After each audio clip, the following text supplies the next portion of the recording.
Welcome back to the Royal Griot, the home of African storytelling where we celebrate resilience, love, and the twist of destiny.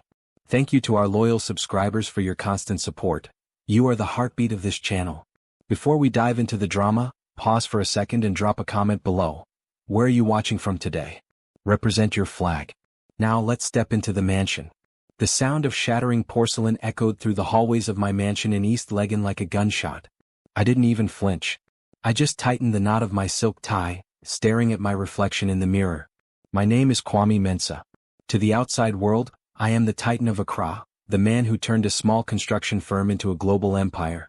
They see the limousine waiting in the driveway, the private jet on standby at Kotoka International Airport, and the fortune that grows by the second. But they don't see the war zone I call home. You clumsy, useless girl. Do you know how much that vase cost? The screeching voice belonged to Soraya, my fiancée. She was beautiful, yes, model height, skin like polished obsidian, and a smile that could charm a snake. But behind closed doors she was cold-hearted. I sighed, grabbing my briefcase. I walked out of the master bedroom and onto the landing of the grand staircase. Below, in the foyer, the morning sun streamed in, illuminating the wreckage. Soraya was standing over a young woman who was on her knees. The girl was picking up shards of blue and white porcelain with her bare hands, her head bowed low. This was the new maid. I hadn't even learned her name yet. The agency sent a new one every week because Soraya fired them faster than they could unpack their bags. "I am sorry, madam," the girl whispered. Her voice was trembling, but it had a certain texture to it, soft, humble, yet steady. I was dusting the top shelf and the ladder wobbled. The ladder wobbled? Soraya laughed, a cruel, sharp sound. "Or are you just too stupid to function in a house like this? You poor girl. You probably grew up in a shack where the only decoration was a calendar on a mud wall. You don't belong here." I gripped the railing. My mother had grown up in a village near Kumasi. She had been poor. She had been struggling. I hated when Soraya spoke like this. It was a direct insult to my roots, to the family values I held dear, even if I had lost my way recently. "Soraya," I called out, my voice booming in the high-ceilinged space. "That is enough." Soraya looked up, her face instantly transforming into a mask of concern. She smoothed her expensive silk robe over her stomach. "Kwame, darling. I didn't see you there. I'm just so stressed. You know the doctor said stress is bad for the unborn baby." She rubbed her belly dramatically. That was her trump card. The heir. The miracle I had been praying for. I was 50 years old. I had the money, the power, but I had no legacy. When Soraya told me she was pregnant 3 months ago, I had proposed on the spot. I wanted a family. I wanted to be a father. But something about her pregnancy felt distinct. Distant. She refused to let me go to the ultrasounds, claiming she wanted to surprise me with the gender reveal party. I walked down the stairs, my eyes not on Soraya but on the maid. The girl stood up. She was dressed in the simple uniform, her hair neatly tied back in cornrows. She couldn't have been more than 25. She kept her head down, a sign of respect you rarely saw in the city these days. "Are you hurt?" I asked her. She looked up then. For a moment the air left my lungs. She had the biggest, most soulful brown eyes I had ever seen. They weren't fearful. They were sad, deep, and incredibly familiar. There was a soft-hearted grace in her face that clashed violently with the cold marble of my house. "I am fine, sir," she said. "Just a small cut." A drop of blood from her finger fell onto the white floor.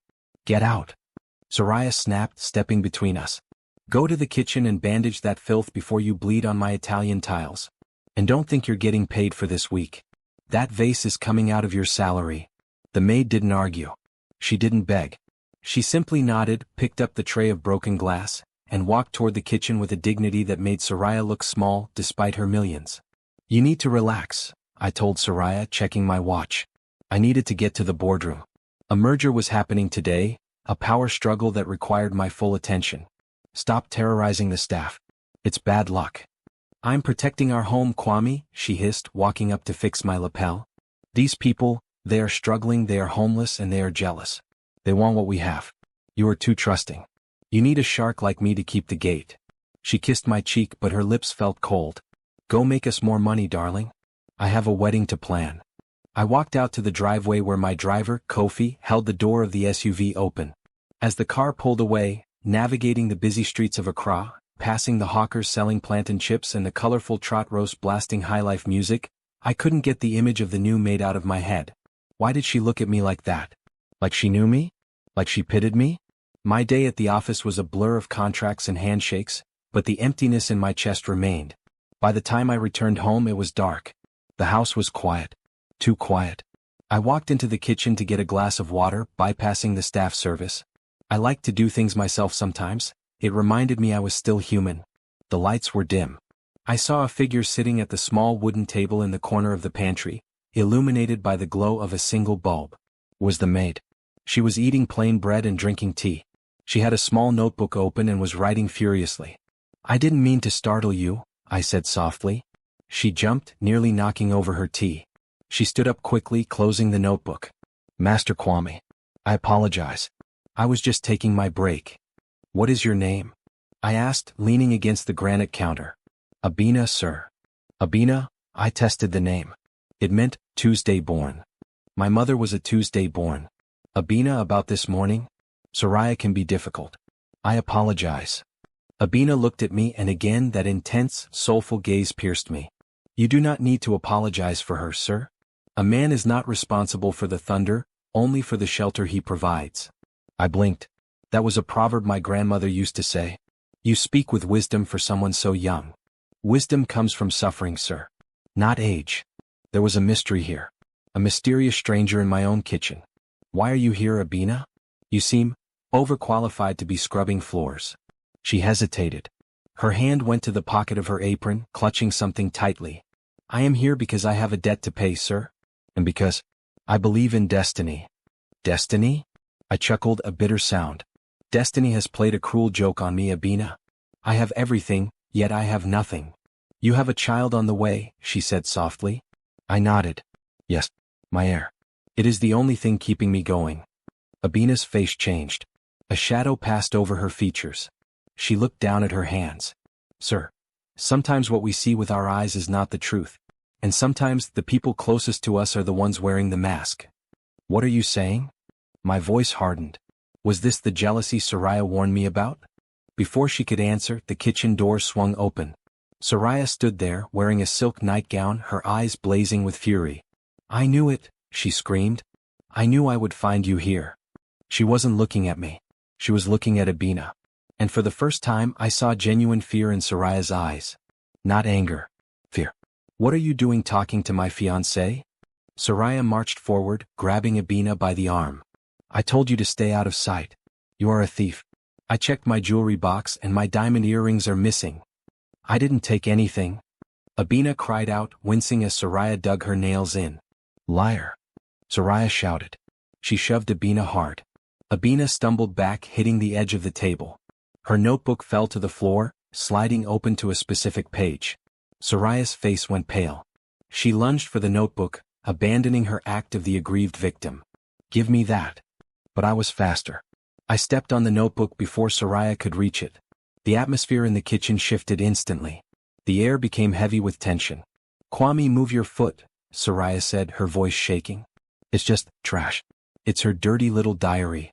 "If it's trash, why are you so afraid of it?" I asked. I looked at Abena. She wasn't looking at the book. She was looking at me, tears streaming down her face, her hand instinctively hovering over her own stomach, not protecting herself but protecting something else. "Pick it up, Kwame," Soraya warned, her voice dropping to a dangerous whisper. "If you pick that up, you are choosing a servant over your future wife. Over the mother of your child." I looked from the cold, beautiful woman I was supposed to marry, to the shivering, poor girl in the corner who spoke in proverbs and looked at me with ancient eyes. I bent down and picked up the notebook. I flipped it open.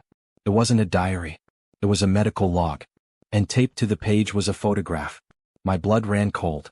The room spun. The photo was of Soraya, but she wasn't alone. And the date stamped on the back was from yesterday. I looked up at Soraya, my heart hammering against my ribs like a trapped bird. "Who is he?" I whispered, holding up the picture. Soraya didn't answer.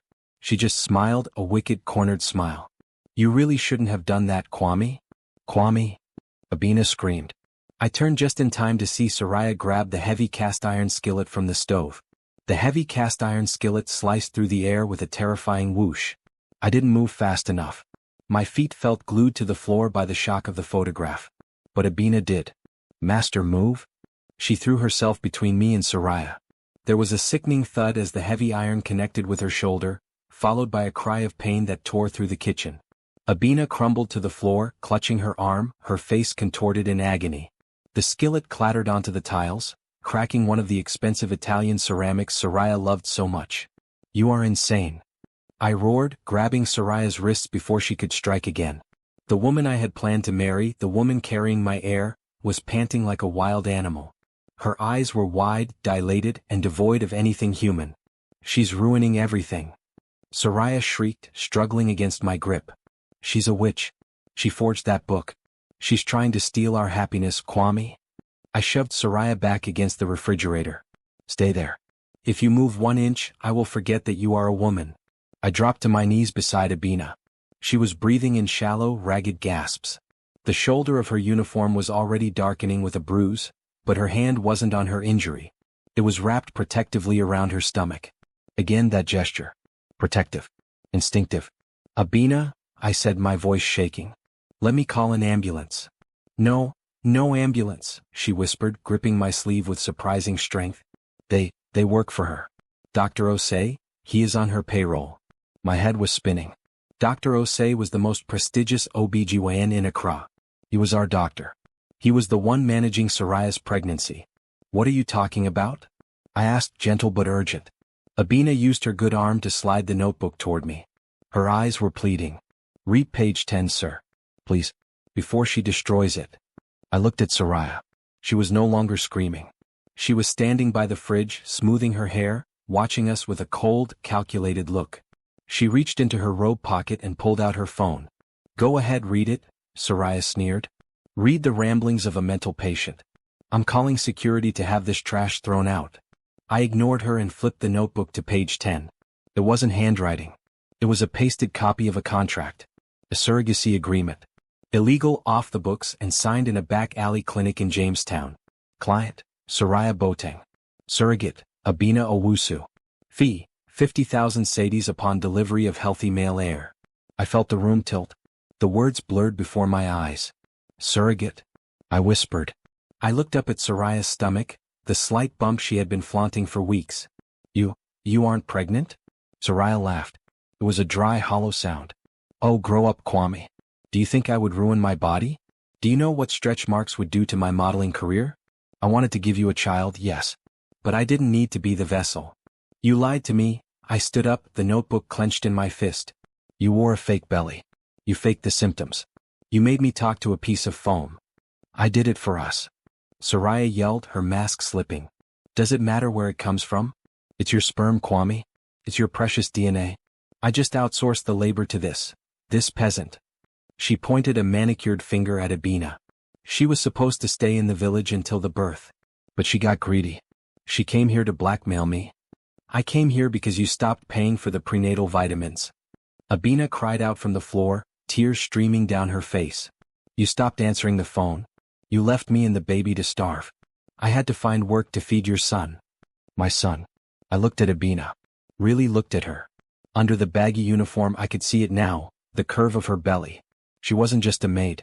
She was the mother of my child. She was carrying the miracle I had prayed for. And she was scrubbing my floors while the woman who hired her tried to bash her head in. A wave of nausea and rage hit me. I had been living a lie. A billionaire living in a fool's paradise. "Get out," I said to Soraya. My voice was low, deadly quiet. Soraya froze. "Excuse me? Get out of my house. Now." "You can't kick me out," Soraya hissed, stepping closer. "We have a contract, Kwame. The prenup guarantees me half if we split, married or not, because of the cohabitation clause. You throw me out, I take half your empire. Half the construction firm. Half the jets.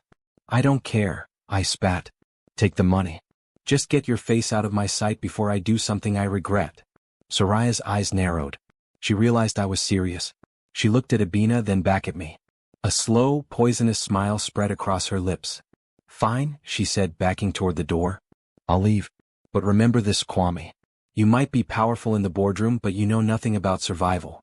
You think this village girl is an angel? You think she saved you?" She laughed, opening the back door to the garden. The night air rushed in, cold and ominous. "Check her bag, Kwame. Check the side pocket of that ugly bag she carries." And with that, Soraya disappeared into the darkness. Silence descended on the kitchen. The only sound was Abena's ragged breathing. I helped Abena into a chair. She winced, holding her shoulder. "Thank you," she whispered. "Thank you for believing me." I went to the sink, dampened a cloth and brought it to her. I wiped the sweat from her forehead. "I am sorry, Abena. I am so sorry I didn't see." She leaned into the cool cloth, closing her eyes. She looked exhausted, betrayed, yet incredibly beautiful in her resilience. "Sir?" "Yes." She lied about the bag," Abena said, her voice trembling slightly. "She just wanted to plant doubt." I paused. Soraya was a liar, yes. But she was also a master manipulator. She knew exactly where to strike to cause the most damage. "I know," I said soothingly. "Don't worry about her." But my eyes drifted to Abena's worn-out tote bag sitting on the counter. The zipper was slightly open. "I will get you some ice," I said, turning to the freezer. As I passed the bag, I couldn't help myself. The seed of doubt had been planted. I reached out and nudged the bag open. My heart stopped. Inside, nestled between a Bible and a change of clothes, was a stack of photos. Old photos. I pulled one out. It was a picture of me. But not the billionaire Kwame Mensah. It was a picture of me from 20 years ago, standing in front of my first construction site, wearing dusty overalls. And standing next to me, with her arm around my waist, was a woman I hadn't thought about in 2 decades. A woman I had loved and left behind when I moved to the city to chase my fortune. Ajoa. I turned the photo over. In shaky handwriting it read, "My beloved Kwame, the father of my daughter." I looked up at Abena. She was watching me, her eyes wide with terror. "You're not just the surrogate," I whispered, the photo shaking in my hand. "Who are you?" Abena tried to stand up, but her legs gave way. She slumped back into the chair, clutching her stomach. "Kwame?" Suddenly she gasped. A sharp, guttural sound of pain. "The baby?" she choked out. "Something is wrong." She looked down. A dark stain was spreading across the front of her uniform. "No, no, no," she screamed. "Please God, no." I dropped the photo. Forget the past. Forget the secrets. My child was in danger. I scooped Abena up in my arms. She was light, too light. "Hold on," I commanded, rushing toward the door. "I've got you. We're going to the hospital." I kicked the door open and ran into the driveway. "Kofi," I yelled for my driver. "Start the car. Now." But the driveway was empty. The SUV was gone. The limousine was gone. The gate was wide open. And standing in the middle of the driveway, illuminated by the streetlights, was Soraya. She was holding a set of keys, twirling them on her finger. Behind her, 2 large men in dark suits, my own security guards, stepped forward, their arms crossed. "Going somewhere, darling?" Soraya called out, her voice dripping with malice. "I told you. You need a shark to keep the gate. And guess what? The shark just locked you in." Abena groaned in my arms, her body going limp. "Help us," I shouted at the guards. "She is bleeding." The guards didn't move. Soraya had bought them. Of course she had. "Let her bleed," Soraya said coldly. "That brings us back to square one. No baby, no problem." I looked at the high walls of my mansion. The electric fence I had installed to keep intruders out was now keeping us in. I was trapped. My empire couldn't save me. My money couldn't save me. I looked down at Abena's pale face. She was fading. "Kwame," she whispered, her hand reaching up to touch my cheek. "Don't let him die, your son." Her hand dropped. Her eyes rolled back. I was alone. I stood there in the driveway, the night air chilling the sweat on my skin. Soraya was gone, the taillights of my own limousine disappearing around the curve of the private road. The guards stood like stone statues at the gate, arms folded, blocking the only exit. I looked down at Abena. She was barely conscious, her weight sagging in my arms. The panic that had gripped me moments ago began to recede, replaced by a cold, hard resolve. I was Kwame Mensah. I had built skyscrapers from mud. I had negotiated deals with warlords and presidents. I would not let a woman and my unborn child die on my own driveway. I turned my back on the guards and kicked the front door open, carrying Abena inside. I slammed it shut and threw the heavy deadbolt. It wouldn't hold them forever if they decided to come in, but it bought us time. "Stay with me, Abena," I whispered, my voice echoing in the empty foyer. I didn't take her to the guest room or the servants' quarters. I carried her straight up the grand staircase to the master bedroom, the room Soraya had claimed as her sanctuary. I laid Abena gently on the massive bed, her small frame looking lost amidst the imported silk sheets.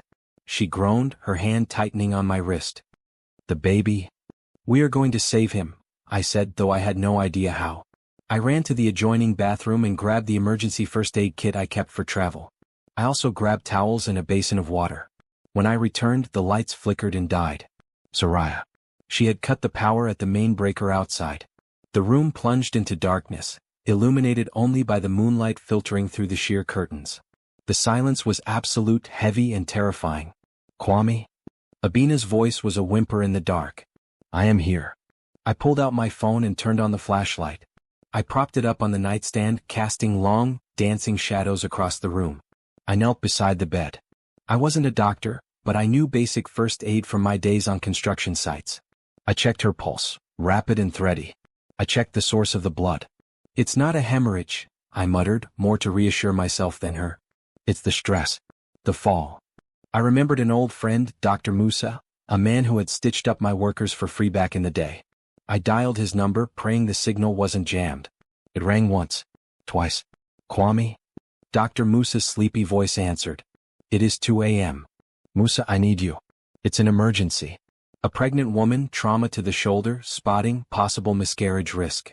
I can't get to a hospital. I put him on speaker. For the next hour, the billionaire titan of Accra became a nurse. I followed Mensah's instructions, elevating her hips, applying cold compresses to her shoulder, checking her vitals every 10 minutes. I found a stash of painkillers in the drawer, but Mensah warned against them. Just water, Mensah said. And keep her calm. If the bleeding stops in the next hour, the baby is fighting. If it doesn't... He didn't finish the sentence. I sat on the floor beside the bed, holding Abena's hand. The power struggle of the boardroom felt a million miles away. This was the only battle that mattered. The fight for life in the quiet dark. Slowly, Abena's breathing evened out. The tension in her face relaxed. The pain is less, she whispered after a while. I let out a breath I didn't know I was holding. Dr. Mensah says you are stable. But you must not move. She turned her head to look at me. In the harsh light of the phone, her eyes were pools of ink. Why are you doing this, sir? Soraya said. She said you only care about the heir. I dipped a cloth in the water and wiped the sweat from her brow. Soraya says many things. Tonight she showed me who she is. And you showed me who you are. I reached into my pocket and pulled out the crumpled photo I had taken from her bag. The photo of me and Ajoa. We have time now, Abena, I said softly. Tell me, who are you really? Abena stared at the photo. A sad smile touched her lips. Ajoa was my mother. My heart skipped a beat. Your mother? Then, are you? I couldn't ask the question. The math didn't quite work, but the fear was there. No, Abena shook her head, sensing my worry. I'm not your daughter, Kwame. My father was a fisherman in Cape Coast. He died when I was small. I slumped against the bed frame, relieved yet confused. Then why the photo? Why the note about the father of my daughter? My mother never stopped loving you, Abena said, her voice drifting through the room like a ghost. She told me the story 1,000 times. How you were poor together. How you dreamed of building a city of gold. When she became pregnant with your child, my older sister, you had already left for the city to find work. You promised to return. I came back, I stammered, the guilt rising like bile.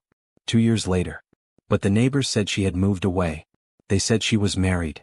She married to survive, Abena said. Because she lost the baby. Your daughter. She was stillborn. My mother was heartbroken. She married the fisherman to have a roof over her head, and then she had me.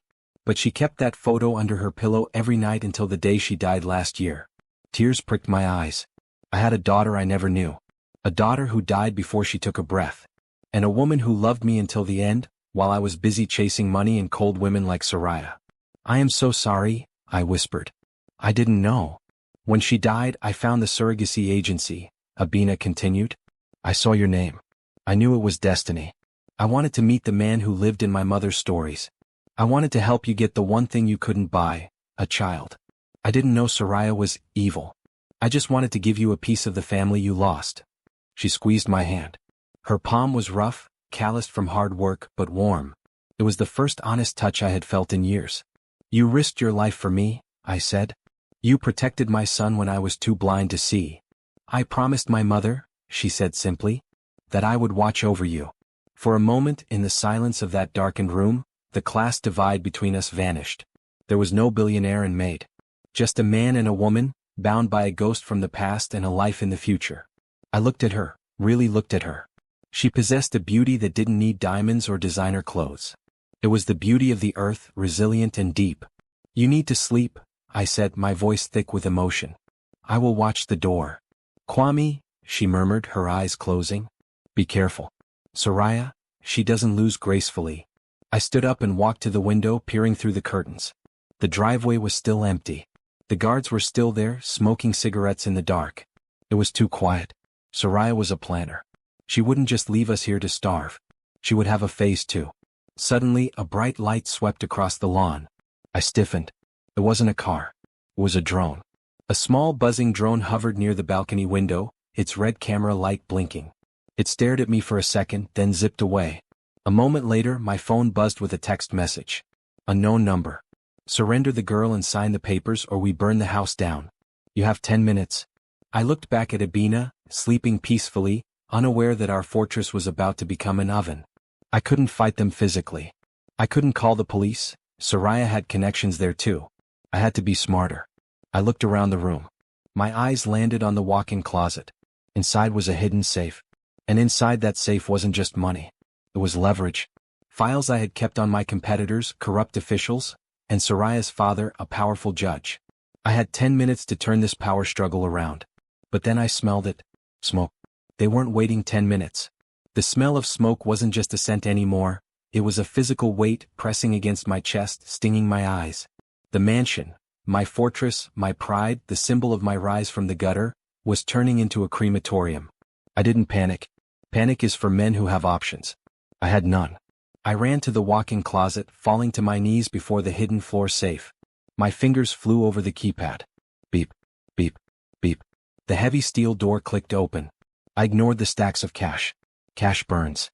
I grabbed the one thing that was fireproof, the black ledger. It was a hard drive containing encrypted files. Every bribe Soraya's father had ever taken, every shell company Soraya used to launder money for her consulting firm. I had kept it as insurance, praying I would never need to use it against the woman I slept next to. I shoved the drive into my pocket and ran back to the bed. "Abena," I shook her gently. "Abena, wake up. We have to move." She opened her eyes, coughing immediately. The smoke was already curling under the bedroom door like gray snakes. "Kwame, is it?" "The house is on fire," I said, my voice calm but urgent. "Can you stand?" She nodded, though her face was pale with pain. She gritted her teeth, clutching her injured shoulder, and swung her legs off the bed. I wrapped a wet towel around her face and one around my own. We moved to the bedroom door. I touched the handle. It was searing hot. "We can't go down the stairs," I coughed, the smoke burning my throat. "The fire is already in the hallway." "The window?" Abena pointed to the balcony doors. "It's a 20-foot drop," I said. But as the paint on the bedroom door began to bubble and peel, I knew we had no choice. I threw open the balcony doors. The rush of fresh night air was a blessing, but it fed the fire behind us. The flames roared, hungry for oxygen. Below us, the garden was dark, but the glow from the lower windows cast eerie, dancing shadows on the lawn. I looked over the railing. A thick, ancient bougainvillea vine climbed up the side of the house, its thorny branches twisted around the stone pillars. It was the only way down. "You have to trust me," I told Abena, lifting her over the railing. "Hold on to my neck. Do not let go." "I am heavy," she whispered, looking down at the drop. "You are carrying my world," I said fiercely. "You are not heavy." I climbed over the railing, finding a foothold in the thick vines. Thorns tore at my suit, scratching my skin, but I didn't feel it. I focused only on the weight of Abena on my back and the rhythm of my descent. And foot. And foot. Above us, the master bedroom windows blew out with a deafening crash, showering glass onto the patio below. A tongue of fire licked the night sky. We hit the grass, stumbling but safe. We rolled into the shadow of the hedges, gasping for air. I looked up. My beautiful home, the empire I had built to prove I was worthy, was being devoured. The roof of the east wing collapsed in a shower of sparks. "Your house," Abena whispered, tears mixing with the soot on her face. "Kwame, I am so sorry." I looked at the inferno. Strange. I felt no pain. No loss. I looked at the woman beside me, a poor girl with a bruised shoulder and a heart of gold, carrying the only legacy that mattered. "Let it burn," I said, wiping a smudge of ash from her cheek. It was just a cage, Abena. A golden cage. I was the poorest man in the world inside those walls. Out here with you, I feel rich. She looked at me, her eyes searching mine in the firelight. For the first time, the barrier between master and maid was truly gone. We were just two survivors in the dark. We need to get to the back gate, I whispered. The guards are at the front. The service gate behind the generator house might be unlocked. We moved through the garden, staying low. The noise of the fire was deafening, the crackle of timber, the groan of collapsing steel. It masked our footsteps. We reached the back wall. The service gate was ahead, a small iron door usually used by the gardeners. I reached for the latch. It was padlocked.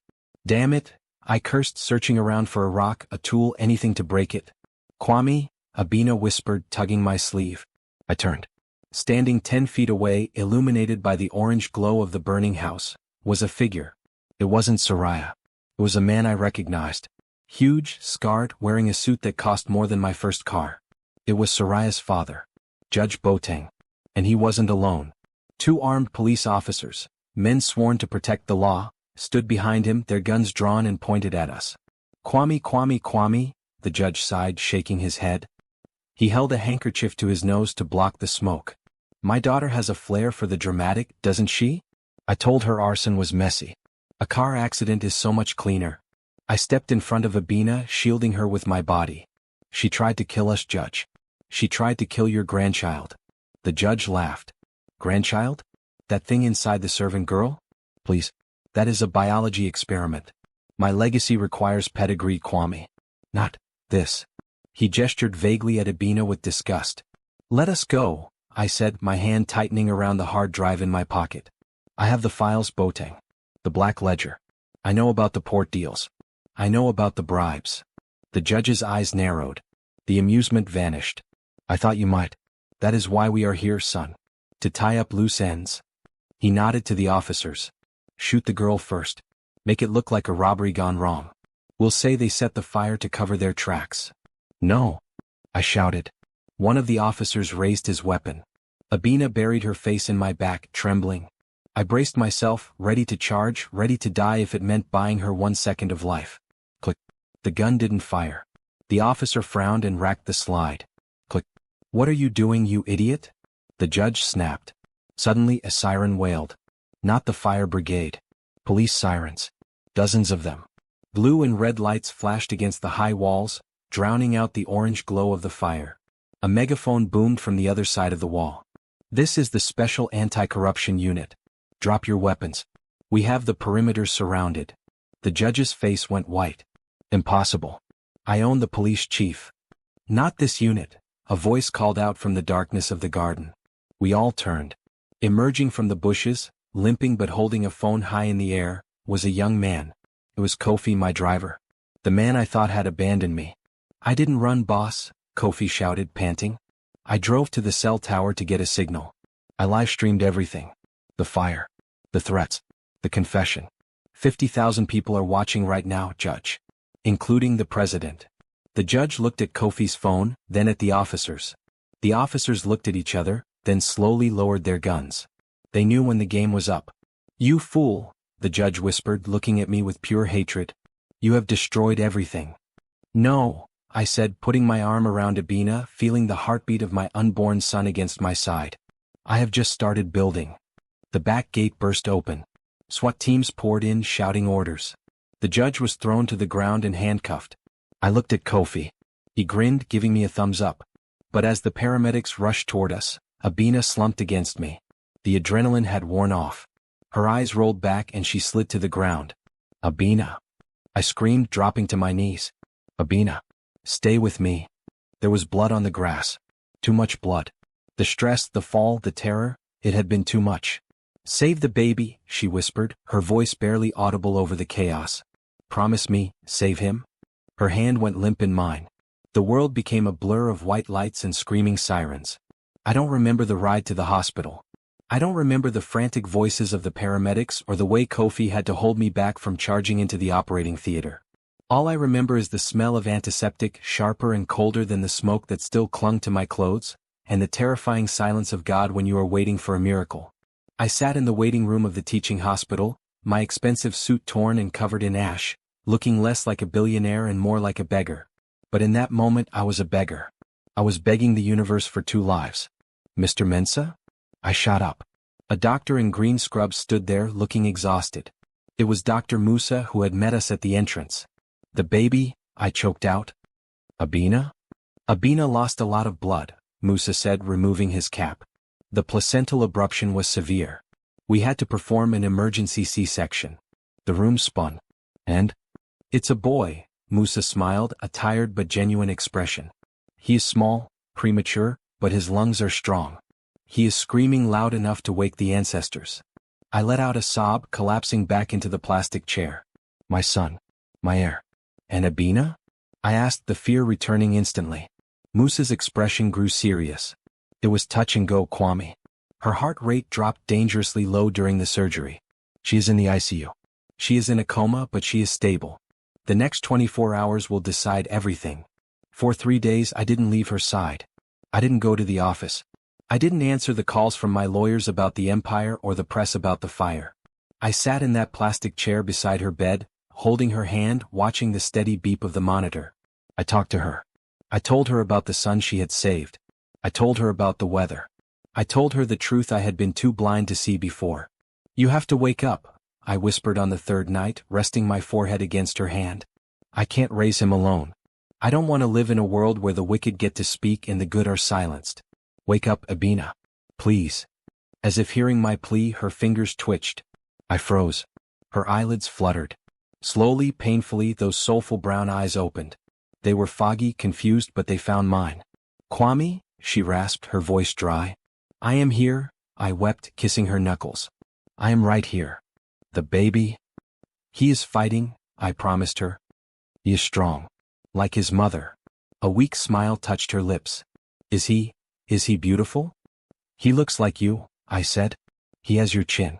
And your stubbornness. That was the beginning of our healing. The weeks that followed were a different kind of struggle, but a beautiful one. I watched Abena grow stronger every day. I watched her hold our son, who we named Naira, meaning blessing, for the first time. The way she looked at him with such pure, unselfish love, broke me and rebuilt me all over again. While we healed in the quiet bubble of the hospital, the world outside was loud with justice. Kofi's live stream had gone viral. It had been seen by millions. The evidence in the Black Ledger was undeniable. Soraya and Judge Boateng couldn't bribe their way out of this one. The public outrage was too great. I watched the news on the small TV in the hospital room while Abena nursed Naira. Soraya, the woman who loved limousines and high society galas, was denied bail. Her assets were frozen. Her friends in high places evaporated like mist. The last image I saw of her was not in a designer gown, but in a gray prison uniform, hiding her face from the cameras as she was led into a police van. She had wanted to steal a life. Instead she lost her own. It was poetic justice in its purest form. But I didn't feel triumphant. I just felt relief. The storm was over. 6 months later. The sun was setting over the hills of Aburi, casting a golden glow over the garden. It wasn't a mansion. I had sold the land in East Legon. I didn't want to rebuild on ashes. Instead, I bought a sprawling, colonial-style farmhouse in the mountains. It was simpler, quieter. There were no marble floors to shatter, just warm wood and wide windows that let in the breeze. The garden was filled with laughter. My mother, who had refused to visit my old mansion because she said it lacked soul, was currently dancing to high-life music with Kofi, who I had promoted to head of my logistics fleet. I stood on the veranda holding 2 glasses of chilled bisap juice. I watched Abena. She was sitting on a woven mat on the grass, wearing a flowing white dress that glowed against her skin. Naira, now a chubby, giggling 6-month-old, was crawling over her legs, trying to grab her beaded necklace. She looked up and caught me staring. Her face lit up, not with the fearful respect of a maid, but with the warmth of a partner. I walked over and sat down beside her. He is fast today, I laughed, handing her the juice. He is chasing the chickens, Abena smiled, wiping a bit of drool from Naira's chin. He has no fear. He gets that from you, I said softly. I reached into my pocket. My hand brushed against a small velvet box. I had been a billionaire for a long time. I had bought cars, houses, companies. I had bought engagement rings before, massive, gaudy diamonds meant to show off my wealth. But this ring was different. It was a vintage piece I had found in an antique shop in London. A sapphire, blue like the deep ocean, surrounded by small diamonds. It wasn't about the price. It was about the history. It was about something that lasted. Abena, I said, my throat suddenly dry. She turned to me, sensing the shift in my mood. She put the glass down. Kwame? I spent my whole life building an empire, I began, looking at the sun playing at our feet. I thought power was about how many people feared you. I thought success was about how high your walls were. I took her hand. But when the fire came, none of that mattered. When the smoke cleared, the only thing that was real was you. You saved my life, Abena. Not just in the kitchen that night. You saved my soul. Tears welled up in her eyes. I am not a perfect man, I continued, kneeling on the grass, ignoring the grass stains on my trousers. I carry scars. I have made mistakes. But if you will have me, I want to spend the rest of my life trying to be the man you saw in me when no one else did. I opened the box. Abena Owusu, will you marry me? Not as a surrogate, not as a savior, but as my wife? My equal. Abena didn't speak. She looked at the ring, then at me. A tear rolled down her cheek, catching the light of the setting sun. You are the father of my heart, she whispered, echoing the words on her mother's photo. Yes, Kwame. 1,000 times yes. I slid the ring onto her finger. It fit perfectly. I pulled her into a kiss, deep and full of promise. Around us the family cheered. My mother ululated, a high, joyous sound that echoed through the hills. Kofi clapped his hands. Even little Naira stopped chasing the chickens to clap his chubby hands, though he didn't know why. I pulled back and looked at my family. I had lost the mansion. I had lost the fake friends. I had lost the hollow prestige of being the Titan of Accra. But as I held Abena close and scooped my son into my arms, listening to the wind rustle through the trees of our new home, I knew the truth. I was finally, truly, the richest man in the world. Love wins. Thank you so much for watching here on the Royal Griot. We hope this story warmed your heart and reminded you that true wealth is family. If you enjoyed this series, please smash that like button, subscribe, and hit the bell so you never miss a story. Question of the day: do you think Kwame made the right choice leaving the city for a simpler life? Let us know in the comments below. See you in the next video.